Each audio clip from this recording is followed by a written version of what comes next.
قال عليه الصلاة والسلام: إذا قال العبد لا إله إلا الله والله أكبر صدقه الله.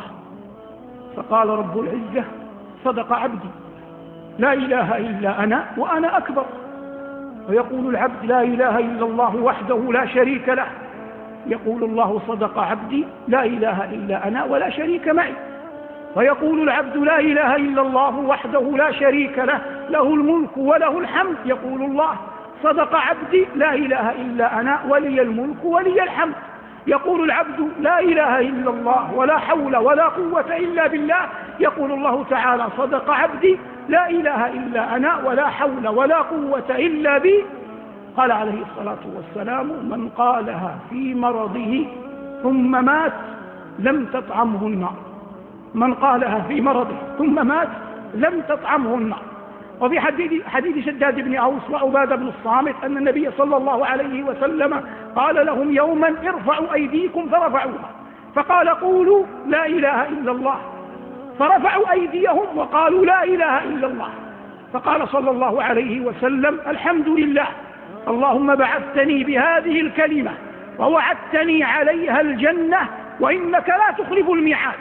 ثم وضع صلى الله عليه وسلم يديه وقال: ابشروا فقد غفر الله لكم، ابشروا فقد غفر الله لكم. كل هذا من التمكين لأهل لا إله إلا الله في الدنيا. وقال صلى الله عليه وسلم: من كان آخر كلامه في الدنيا لا إله إلا الله دخل الجنة يوما من الدهر وإن أصابه ما أصابه.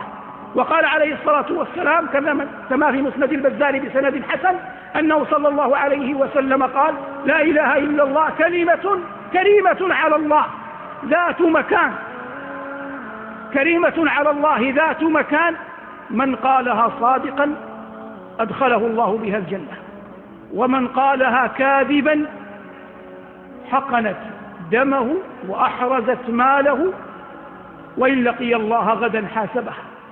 فحتى من يقولها كذبا تحرز ماله وتحقن دمه وإن كان لا يعد مؤمنا. والمقصود من هذا أيها المباركون بيان عظيم وفضل هذه الكلمة المباركة. هذا كله ما ورد من فضلها في الدنيا.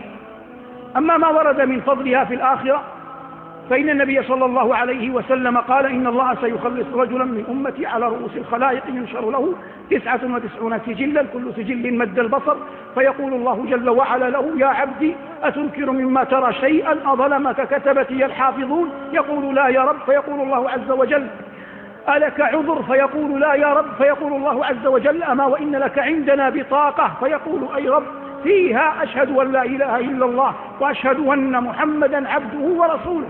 فيقول: أي رب، وما تغني هذه البطاقة أمام هذه السجلات؟ فتوضع السجلات في كفة ولا إله إلا الله في كفة، فتثقل البطاقة وتطيش السجلات ولا يثقل مع اسم الله شيء.